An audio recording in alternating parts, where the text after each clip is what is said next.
बहुत पुरानी बात है। गंगापुर नाम के गांव में एक शमशान घाट के पास एक हवेली थी। उस हवेली में 200 साल पुरानी एक डरावनी चुड़ैल रहती थी। वो चुड़ैल बहुत ही डरावनी थी। उसके लंबे बाल थे, नाखून भी बहुत नुकीले थे और बड़े थे। आंखें तो लाल लाल थी, मानो जैसे अंगारे रख दिए हो। जो भी व्यक्ति चुड़ैल को देखता था वो डर के मारे कांप उठता था। गांव से शहर जाने का रास्ता भी उसी हवेली से होकर जाता था। गांव का कोई व्यक्ति अपने काम से शहर जाना चाहता था, तब ये चुड़ैल अचानक से उनके सामने आ जाती और उन्हें डराकर खुद जोर जोर से हंसती थी। ये हादसों के वजह से गांव के लोगों में भीति का वातावरण छा गया। लोग डर डर कर जी रहे थे। एक दिन सब मिलकर इस समस्या का हल पाने के लिए गांव के तांत्रिक बाबा के पास गए। नमस्ते बाबा। प्रणाम वत्स, बोलो आपकी क्या समस्या है? बाबा, गांव में 200 साल पुरानी चुड़ैल रहती है। उसने गांव के सभी लोगों को बहुत परेशान किया है। गांव से शहर जाने में बहुत बड़ी दिक्कत आती है। गांव से शहर आते समय ये चुड़ैल अचानक से सामने आकर लोगों को डराती है। बाबा कृपया करके इस समस्या का हल बताओ बाबा। गांव वालों की बात सुनकर तांत्रिक बाबा बोलते हैं, आप बिल्कुल फिक्र ना करें, निश्चित रहें, मैं इसका कुछ उपाय निकालता हूँ। अगले दिन तांत्रिक बाबा अपनी सब सामग्री लेकर उस हवेली के पास पहुंच जाते हैं और जोर जोर से मंत्र पढ़ने लगते हैं। बाबा के मंत्र पढ़ने से जोर से बारिश होने लगती है और बाबा चुड़ैल को मंत्र पढ़ते पढ़ते बाहर बुला लेते हैं।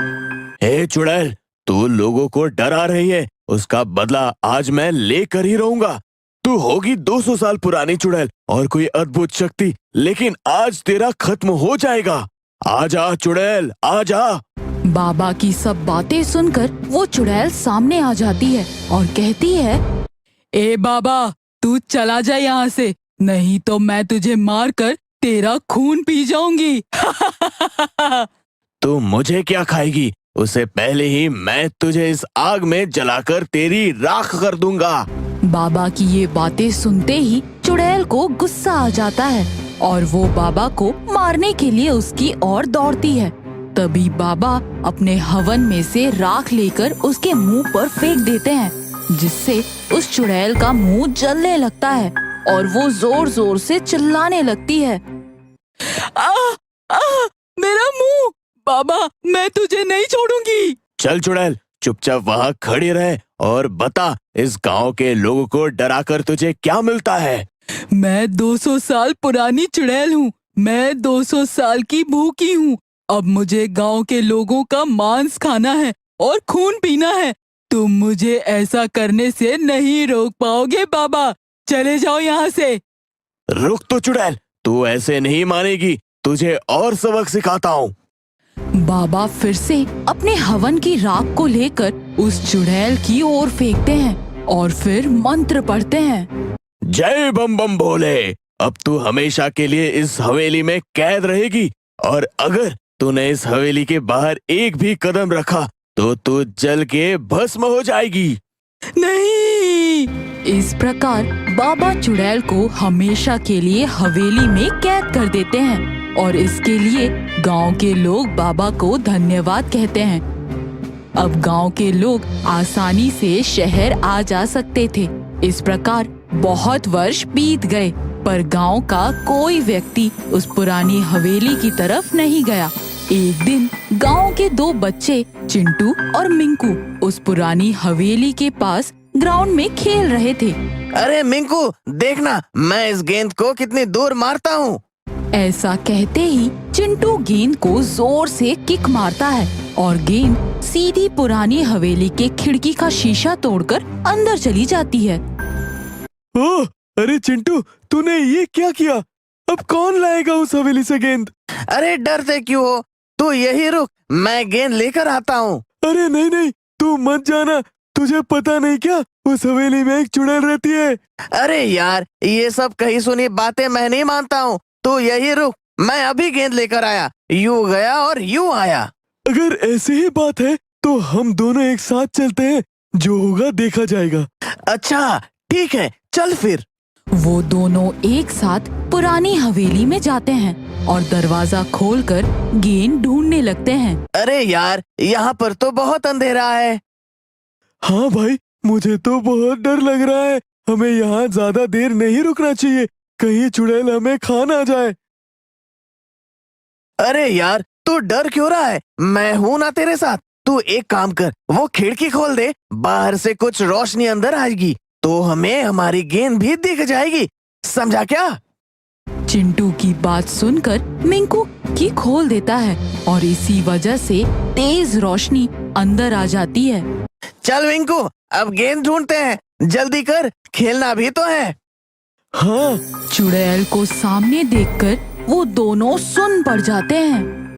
अच्छा हुआ तुम दोनों आ गए। न जाने कितने सालों से मैंने इंसान का मांस नहीं खाया और खून नहीं पिया। अब तो मैं तुम दोनों को यूं ही चबा जाऊंगी। 200 साल से मैं इंतजार कर रही हूँ कि अब मुझे खाना नसीब होगा। आप प्लीज हमें जाने दो। ऐसे कैसे बेटे? आज इतने सालों बाद मुझे किसी इंसान के दर्शन हुए हैं। लेकिन आप हमसे क्या चाहते हैं, बताएं जरा। मैं तुमसे तुम्हारा मांस और खून पीना चाहती हूँ। ये सुनकर दोनों बहुत डर जाते हैं। अरे चिंटू, अरे भाई, मरवा दिया ना तूने। अभी जल्दी अपना दिमाग चला और कुछ कर, वरना ये चुड़ैल हमें खा जाएगी भाई। सुन, मैं जो भी कहूँ बस तू मेरी हाँ में हाँ मिलाते रहना, वरना आज तो हम मर गए। अच्छा ठीक है। अरे क्या खुसुर फुसुर कर रहे हो? जल्दी से मेरा भोजन बनने के लिए तैयार हो जाओ। वैसे भी मैंने बहुत सालों से ब्लड शेक नहीं पिया है। मुंह में पानी आ रहा है। मरने से पहले मैं आपसे कुछ पूछना चाहता हूँ, पूछूं क्या? हाँ हाँ हाँ, ये कुछ पूछना चाहता है। हाँ जरूर। वैसे भी मैं मरने वाले की आखिरी बात जरूर सुनती हूँ। आपका चेहरा इतना बिगड़ा हुआ क्यों है? हाँ हाँ, वो क्या है ना, मैं फेयर एंड लवली नहीं लगाती ना, इसीलिए। वो बाबा। क्या हुआ आपको? हमने तो आपके बारे में कई डरावने किस्से सुने हैं। हाँ हाँ, बहुत सुने हैं, बहुत सुने हैं। क्या सुने हैं? जरा मुझे भी बताओ। हाँ हाँ, बता चिंटू, क्या सुने हैं? यही कि आज भी अगर कोई गंगापुर में बच्चा रोता है तो उसकी माँ बोलती है, सो जा बच्चे सो जा, वरना वो हवेली वाली चुड़ैल आ जाएगी। चिंटू के मुंह से अपनी तारीफ सुनकर चुड़ैल बहुत खुश हो जाती है और कहती है, तुम दोनों बच्चे हो तो बड़े होशियार, पर इतने सालों बाद कोई इस हवेली में आया है तो मैं तुम्हें कैसे जाने दूं? ये सुनते ही मिंकू डर से बोला, चुड़ैल हमें जाने दो। ऐसे नहीं जाने दूंगी। मैंने 200 साल से इंसान का मांस नहीं खाया। कई साल पहले एक बाबा ने मुझे श्राप देकर इस हवेली में कैद किया था। अगर मैं इस हवेली के बाहर गई तो जल के राख हो जाऊंगी। इस डर से मैं बाहर नहीं जाती और मेरे डर से बाहर से भी अंदर कोई नहीं आता। अब तुम आ ही गए हो तो तुम्हें कैसे जाने दूं? ये सब सुनकर चिंटू सोचने लगता है। वो एक तरकीब याद कर लेता है और कहता है, पर चुड़ैल जी, आपने मेरी अंतिम इच्छा तो सुनी ही नहीं। जल्दी बोलो अपनी अंतिम इच्छा, क्योंकि अब मेरी भूख बर्दाश्त नहीं हो रही है। मरने से पहले मैं इस मिंकू की पिटाई करना चाहता हूँ, क्योंकि इसी की वजह से आज मुझे मरना पड़ रहा है। कितना झुट्टा है तू। तू ही तो मुझे यहाँ पर लेकर आ रहा था। मैं तो मना कर रहा था तुझे यहाँ आने के लिए। तो चुप कर चुड़ैल जी, आप प्लीज मुझे इजाजत दें, मैं अपने आप को नहीं रोक पा रहा। अच्छा कर लो पिटाई, इसी बहाने मेरा भी थोड़ा टाइम पास हो जाएगा।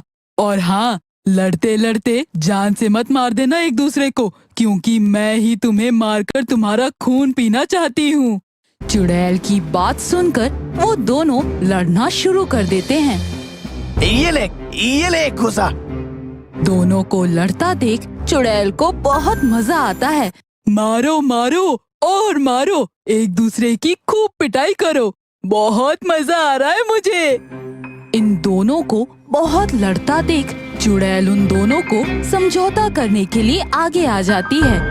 अरे रुको रुको! इतना बोलते ही चिंटू का एक मुक्का चुड़ैल को लग जाता है और चुड़ैल जमीन पर गिर जाती है। मौका देख चिंटू मिंटू को बोलता है, अरे मिंटू भाग जल्दी। चिंटू की बात सुनते ही मिंकू और चिंटू दोनों वहाँ से भाग जाते हैं। उन्हें भागता देख चुड़ैल उन्हें पकड़ने के लालच में हवेली के दरवाजे से बाहर आ जाती है। रुको दोनों, मैं अभी पकड़ती हूँ तुम दोनों को। चिंटू और मिंकू दोनों भागते भागते बहुत दूर आ जाते हैं। भाई चिंटू, तू तो कमाल है। क्या कमाल का आइडिया लगाया तूने। हाँ नहीं तो गेंद के चक्कर में हमें इस चुड़ैल का भोजन बनना पड़ता। ऐसा कहकर दोनों जोर से हंसने लगते हैं।